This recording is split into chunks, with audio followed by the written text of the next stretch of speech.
A caminho de Belém, esta manhã tivemos o já chamado debate das rádios, em que juntámos os 8 principais candidatos à presidência da República.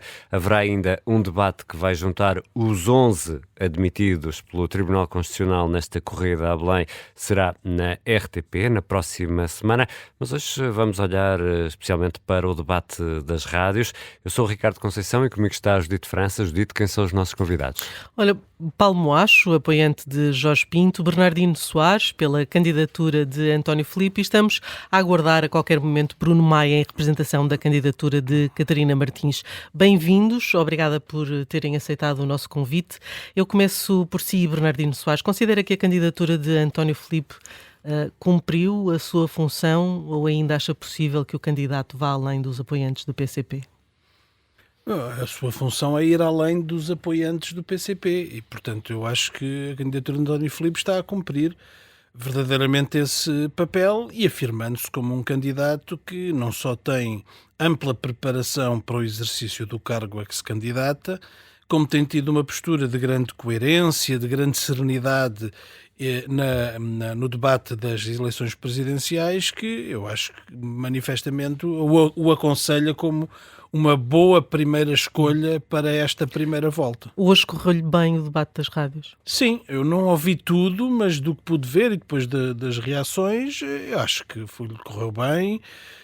Manifestou as suas diferenças com coragem, mesmo não alinhando em posições mais ou menos demagógicas, mas mais simplistas, como as ideias de que não tem que haver representante da República nas regiões, alguns defendem isso sem pensar o que é que isso implica na arquitetura constitucional do nosso sistema político, e outras matérias em que manifestou naturalmente que é um candidato preparado e é sobretudo, ele tem afirmado isso com muita veemência, um candidato que se posiciona com clareza do lado das pessoas e dos seus problemas e que não fica num limbo de afirmações sobre uma série de matérias como outros, daquilo que António Filipe tem chamado o consenso neoliberal. Foi, aliás, muito interessante nesta campanha, a partir do momento em que foi convocada a greve geral, enfim, e os candidatos começaram a perceber que havia um grande impacto negativo desta proposta do governo de pacote laboral, e alguns que no início diziam ou que, enfim, depois analisariam, ou que era uma matéria em que era preciso flexibilidade, etc, etc, depois acabaram por ter que reconfigurar a sua posição porque perceberam que há uma rejeição ampla. E desse ponto de vista, António Filipe foi muito claro desde o início, continua a falar dos direitos dos trabalhadores como uma questão essencial da estruturação da nossa sociedade, mas não só disso, de outras matérias, na saúde, na educação, no apoio social àqueles que necessitam de mais apoio pela sua idade, pela sua condição de saúde, pela sua condição económica, e tem tido, portanto, uma campanha sempre em crescendo, sempre construtiva, e penso que é isso que deve ser a campanha presidencial até ao fim. E neste debate a 8 desta manhã, volta-se a falar da possibilidade de desistências, nomeadamente nos candidatos mais à esquerda. Paulo Moacho, Jorge Pinto ainda não foi capaz de dizer taxativamente não desisto, eu fico, como diria Paulo Portas em 2001. É para ficar ou não? Bem, antes de mais, boa tarde, cumprimento todos os que nos estão a ouvir e também saúde da Rádio Observador para organizar um debate com representantes da esquerda nesta campanha presidencial, uma campanha que temos ouvido tantas vozes de direita. Eu acho que sobre essa matéria, acho que o Jorge Pinto já foi claro o suficiente e, aliás, também não seria muito bom citar Paulo Portas nessa matéria porque ele depois, na verdade, não ficou. E, portanto, não seria muito avisado. Não seria muito avisado, mas eu acho que ele já foi suficientemente claro sobre isso. E eu acho que também está na hora de, no fundo, esta pequena narrativa dentro da campanha avançar para outros, enfim, para outros temas mais importantes. Já se percebeu que nenhum dos candidatos à esquerda vai desistir. Também não se percebe porque é que se insiste tanto. Não vai desistir. Ele que eu saiba, não vai desistir. Ele a mim não me disse que iria desistir, portanto, não me parece que vá desistir. E não percebo porque é que essa é uma questão. Aliás, nós temos visto nas sondagens. António José Seguro, na verdade, até está a crescer nas sondagens. Jorge Pinto também está a crescer nas sondagens, portanto, nem sequer se compreende muito bem onde é que existe aí uma troca de eleitorado. Se calhar esse crescimento de António José Seguro, por exemplo, está muito mais relacionado com o facto de Henrique Gouveia Melo estar a descer também nas sondagens. Não percebo porque é que não se pergunta a Henrique Gouveia Melo porque é que não desiste para podermos ter António José Seguro na segunda volta ou qualquer outro candidato, ou porque é que Coutinho de Figueiredo não desiste. Ele também não tem, também pelas sondagens, não tem grandes hipóteses de ser eleito Presidente da República. Portanto, continuamos a alimentar esta ideia das desistências quando os candidatos dizem várias vezes. Tem um sentido muito prático, que é a possibilidade de ter um candidato da esquerda na segunda volta. Porque nesta altura, e olhando para aquilo que é o radar das sondagens, essa possibilidade pode não se concretizar. E não sei se a esquerda está ou não preocupada com isto. Está. Aliás, esta não há esquerda. Obviamente vai nesse sentido. Sim, mas não há esquerda que tenha estado mais preocupada com isso do que a esquerda do Jorge Pinto e do LIVRE, também o partido que o apoia. Que, na verdade, foi a última candidatura a ser apresentada. Mas isso não entra em contradição com a fragmentação à esquerda? Não entra porque... Vamos lá ver.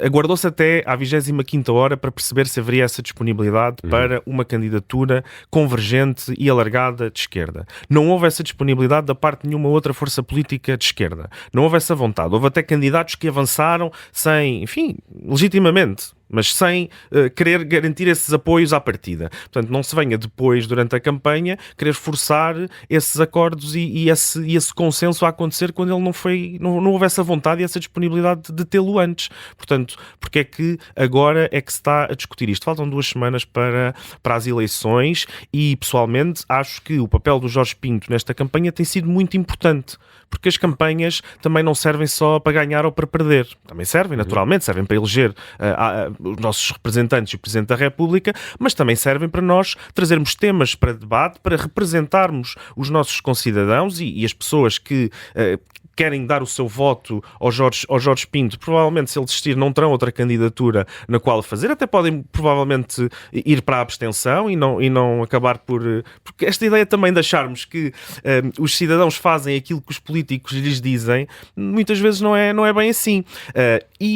Acho que o Jorge Pinto tem conseguido marcar o debate, em todos os debates em que participou, conseguiu marcar, trazendo para cima da mesa temas que para ele são importantes e que são bastante relevantes, como, por exemplo, questões da regionalização, a questão da revisão constitucional também foi um tema muito relevante e que também obrigou muitos dos candidatos a terem que se definir sobre essa matéria e a terem que também estabelecer quais é que são as suas posições sobre essa matéria, que se calhar não aconteceria. Eu chamo também o Bernardino nesta discussão, já falámos disto aqui várias vezes no A Caminho de Belém, mas no fim, na hora de fazer contas...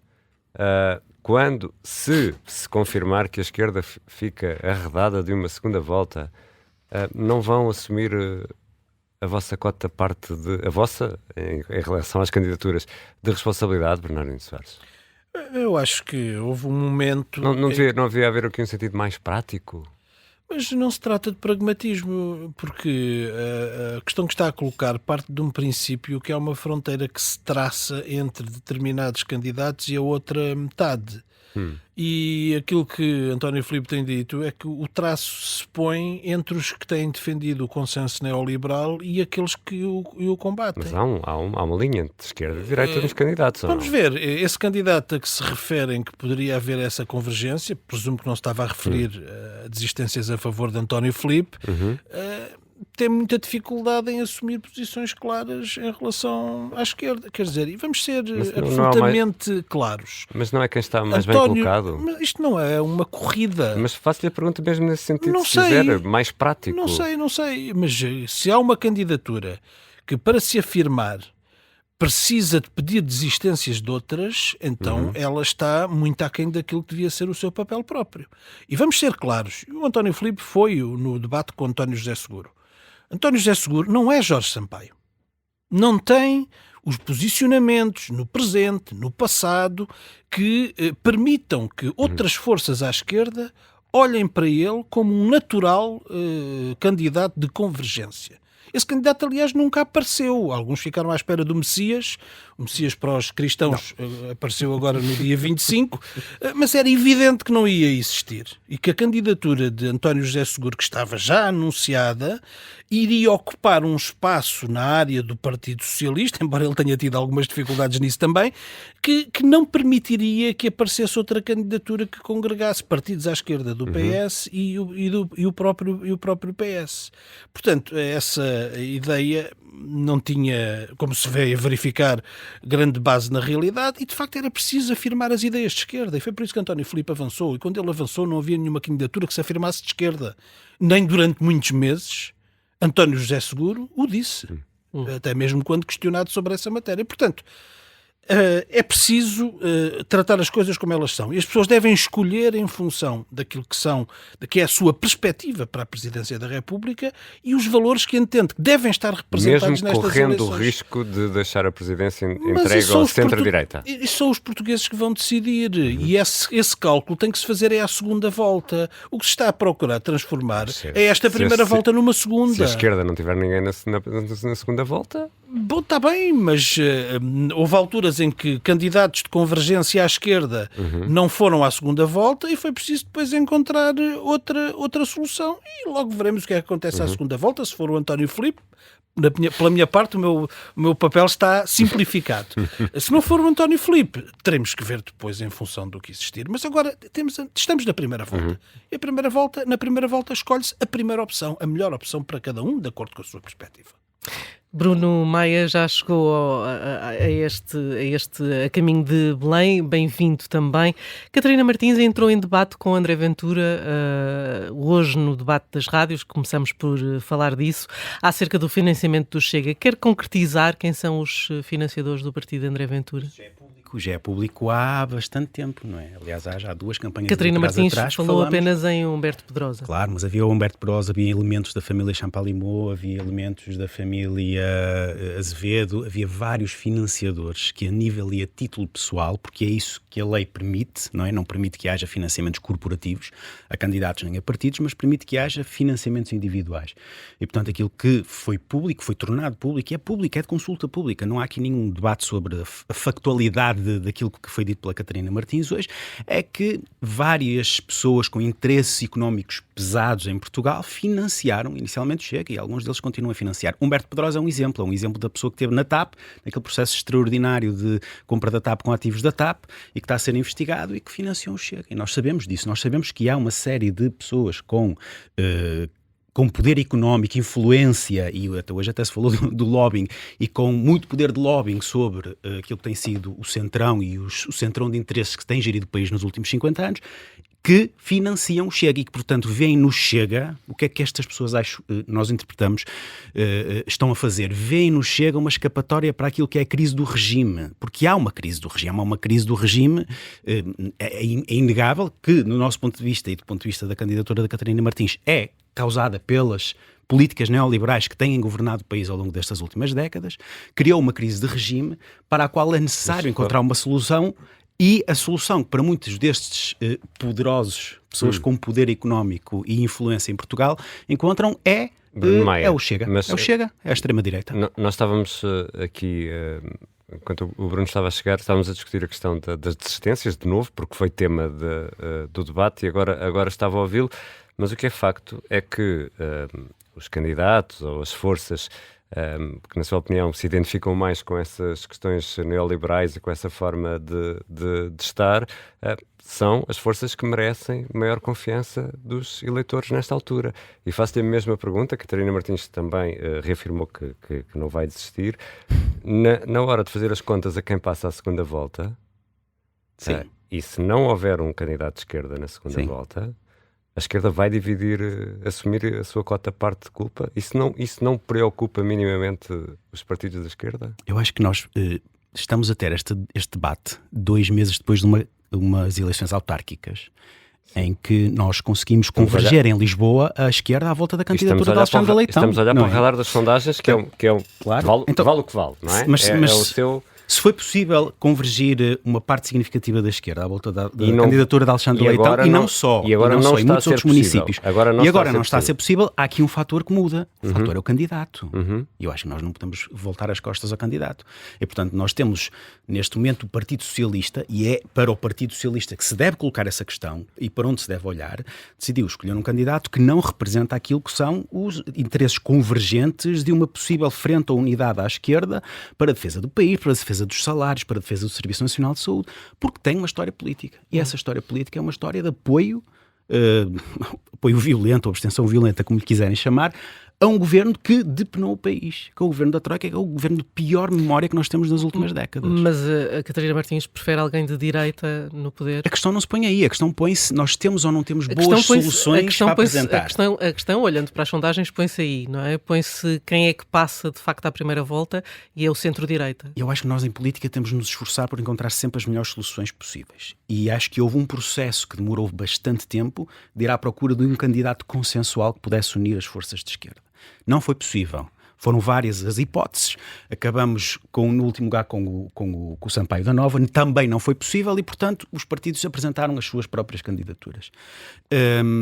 Isto foi o melhor que a gente conseguiu neste cenário. O cenário é mau para a esquerda, toda a gente sabe isso, não vamos negar. As sondagens dizem que o cenário para estas eleições são mau para a esquerda. O cenário atual é de um recuo das forças de esquerda. Também não estamos a negar isto, mas ainda assim temos de encontrar as melhores soluções. E a melhor solução não é António José Seguro. Isso leva à pergunta, é garantido. Então, o que é que estão a fazer para contrariar isso? Fizemos um esforço enorme de tentar arranjar um candidato consensual a todas as forças. E esse candidato não apareceu. E o Partido Socialista também, por seu lado, acho que se esforçou muito pouco por encontrar um candidato próprio que pudesse conjugar essas Seguro forças. É assim tão mau? Eu, enfim, não querendo dar conselhos a ninguém, eu acho sobretudo que fazer uma campanha, quase sobretudo, pelo voto útil, não é uma boa estratégia de campanha. Aliás, nós vimos isso nas últimas eleições legislativas. Correu muito mal ao Partido Socialista fazer uma campanha inteira a pedir 50 mil votos para ter mais um voto do que o PSD e podermos ter o secretário-geral do PS primeiro-ministro, e portanto acho que repetir esse erro também não vai ter grande solução. Não vai ter grande solução porque não apela aos eleitores, sobretudo, mais do que apelar aos candidatos para desistirem ou não. Aquilo que todos os candidatos, especialmente os candidatos da esquerda, devem fazer é apelar às pessoas para irem votar em si e provarem que são as melhores candidaturas. Ora, se António José Seguro acha que é efetivamente a melhor candidatura do espaço da esquerda, enfim, se já se assume desse espaço ou não, do centro-esquerda, da esquerda moderada, como ele lhe quiser chamar, tem que o demonstrar, antes de mais, não aos outros candidatos, mas às pessoas. E as pessoas, se virem efetivamente esse mérito, vão reconhecê-lo no voto. E, portanto, até certo ponto, é um bocadinho, lá está, como eu dizia, chover no molhado, continuarmos a discutir se os candidatos vão desistir ou não vão desistir. Até porque a única maneira em que isso também poderia fazer sentido era, no fundo, se as 3 candidaturas dos partidos à esquerda o fizessem em conjunto e não cada uma individualmente ou isoladamente, porque isso poderia manter tudo exatamente na mesma. E, portanto, acho que, sobretudo, aquilo que o centro-esquerda se deveria preocupar era mostrar que tem uma boa candidatura, que tem uma candidatura alicerçada em valores que são valores progressistas, que são valores de defesa da Constituição, e que isso, então, chegaria às pessoas. Já vamos voltar para a segunda parte de A Caminho de Belém. Esta sexta-feira temos dose dupla. Vamos ter nova edição também na hora das 5. Voltamos já.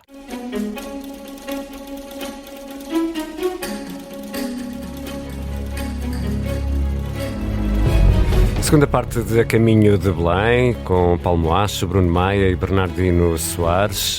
Vamos aqui olhar para as campanhas das presidenciais e ainda para o debate das rádios desta manhã, que juntou os 8 candidatos. E, Bernardino Soares, é muito diferente um debate deste tipo, com 2 horas, 8 pessoas, 8 candidatos. Consegue dizer-nos se acha que é melhor ou pior do que os frente a frente, ou é só diferente? São diferentes. Eu acho que é importante haver momentos em que se juntam todos os principais candidatos e há enfim, o confronto direto e presencial entre as suas várias ideias. Os debates frente a frente têm outra dinâmica e têm mais uma lógica de afirmação perante cada opositor, em cada debate, daquilo que são as diferenças e eventualmente as convergências entre eles. Portanto, acho que se complementam e o modelo, penso que o modelo é razoável, haver debates frente a frente e depois haver dois debates, neste caso, com todos os candidatos, um nas rádios, outro na RTP. Penso que isso é um modelo interessante. Ia passar a palavra a Paulo Moacho, mas... Sim, ia dizer ainda sobre conclua, por favor. a questão anterior. Quer dizer, nós não podemos olhar para as eleições... Da desistência. Sim, para as eleições como uma aritmética. As eleições são uma prática política, uma afirmação política de diferentes valores. E se fizermos o exercício de olhar para esta campanha eleitoral, não havendo nenhuma candidatura à esquerda de António José Seguro, designadamente a de António Filipe, veríamos que há uma série de questões e de valores e de posicionamentos que não teriam representação nesta campanha. Portanto, a esquerda não é um emblema na lapela, é uma prática política. Quer ou não quer ganhar eleições? Quer ganhar eleições, mas não quer ganhá-las com ideias que não são de esquerda. Ou que não dão garantias à esquerda de que tenhamos essas ideias na presidência da República. São mais à esquerda do que as outras. Eu não sei se isto não é uma questão de geografia. Porque, quer dizer, o candidato António José Seguro apoiou a Troika, como já aqui foi dito pelo Bruno Maia. É a favor da baixa do IRC para as grandes empresas. É a favor das privatizações, das PPPs na saúde. Quer dizer, tem dúvidas, hesita sobre o pacote laboral. Já disse taxativamente Quer dizer, que não vai aprovar. E é dos disse poucos candidatos que não o faz, disse agora, não é? porque antes disse agora porque a greve geral foi um sucesso, porque antes dizia que tinha que ver, que só depois, enfim, e outras coisas desta família. E eu, quando ouvi a semana passada, quando António José Seguro se encontrou com o líder do Partido Socialista, a apelar à desistência das candidaturas de esquerda, ele que viabilizou há poucas semanas o orçamento da AD, é preciso ter um desplante dos diabos, desculpem a expressão. Portanto, a esquerda não é um emblema na lapela, é uma prática política. E se não houver candidaturas que exprimam de facto esse posicionamento político, o debate e a democracia ficam mais pobres. E isto não é uma aritmética, é lutar para que essas posições tenham o máximo vencimento. Depois os resultados eleitorais, o povo é que decide, mas não se cria melhor democracia nem melhor esquerda anulando uma parte dos posicionamentos que nós temos nesta área política. Vamos só voltar então ao debate das rádios. Paulo Moacho, com 8 candidatos, é muito diferente de um frente a frente, de um debate a 2? Deixe-me só falar por aqui um bocadinho também sobre esta matéria ainda das desistências também, porque é realmente um tema relevante, apesar de eu ter dito Depois não me venham dizer que temos sempre a falar de desistências. Não, mas é que eu concordo em absoluto com aquilo que o não é Bernardino dos Soares moderadores. disse, até porque o facto de haver outras perspectivas nestes debates, precisamente, também obrigam muitas vezes os candidatos a terem que se posicionar, a terem que situar-se e a terem que ser claros, porque senão aquilo que nós teríamos, o que é que nós tivemos inicialmente sobre precisamente esta questão do pacote laboral? André Ventura andou a tentar fugir, enfim, como se costuma dizer, com o rabo à seringa, para não se, no fundo, definir sobre se era a favor do pacote, se não queria o pacote, se queria o pacote. Nós vemos deputados do Chega, uns dizem uma coisa, outros dizem outra, nunca ninguém se entende. Marcos Mendes a mesma coisa, António José Seguro a mesma coisa, Henrique Gouveia e Melo a mesma coisa. Se não houver ninguém nos debates, no fundo, que os confronte com esta matéria, como é que se vão definir sobre, e os portugueses saberão no que é que estão a votar? Mesma coisa, como eu dizia há pouco, sobre a revisão constitucional. É preciso também estabelecer o que é que o Presidente, o que é a visão dos vários candidatos sobre esse tema. Se acham que é necessário, que não é necessário, em que termos é que é necessário, quais é que são as linhas vermelhas que um Presidente pode ter nessa matéria. É importante e ajuda também a democracia e o debate democrático. Sobre os debates, enfim, acho muito rapidamente. Acho que há muita coisa que se pode dizer. Eu acho que os debates, no geral, têm pouca qualidade porque os frente a frente são muito curtos e, portanto, é muito soundbite e pouco conteúdo. Basta, quando nós vamos ver os debates às eleições que tiveram segunda volta, e agora também falamos muito delas desde de 86, os debates duravam 2 horas, os frente a frente, e, portanto, tinham muito mais capacidade de expor uma ideia complexa e explicá-la às pessoas sem um soundbite e sem uma sobressimplificação. Mas hoje tiveram mais tempo. Os debates com muitos têm mais tempo, mas também acabam por ter respostas muito, muito curtas. Apesar de tudo, o debate hoje teve mais conteúdo, até para se ver as matérias em que os candidatos estão praticamente todos de acordo, que também é importante. Este modelo... Eu concordo com o que o Paulo acabou de dizer. Acho que, de facto, nós estamos a caminhar cada vez mais para o debate político que é centrado nos candidatos ser um debate de soundbites, não é? Ou então de ideias muito pré-concebidas e muito, muito limitadas, digamos assim. Não há espaço para nuance hoje em dia nos debates políticos, e eu acho que a nuance é absolutamente importante quando nós estamos a tentar aprofundar um assunto. Isto acrescenta o facto de o debate político ser depois continuado não pelos próprios protagonistas, mas pelo comentário que vem a seguir, que dura 4, 5 horas, 3 dias, 7 dias, seja lá o que for. E, portanto, acho que há uma certa distorção. Não estou a dizer que não possa haver comentário, claro que pode e deve haver comentário, mas há o espartilho do tempo, da forma como está feita, cria uma certa distorção sobre aquilo que os próprios candidatos defendem, não é? Que é cada vez mais resumido em poucas frases, em ideias muito simples e muito sucintas, que depois são exploradas ao máximo e durante muito tempo pelos que não são os protagonistas do debate e que não deviam ser os protagonistas do debate. Bem, muito obrigado, e também ao Paulo Moacho e ao Bernardino Soares por terem estado aqui nesta edição de A Caminho de Belém. Haverá uma segunda edição esta tarde, depois do Jornal das 5.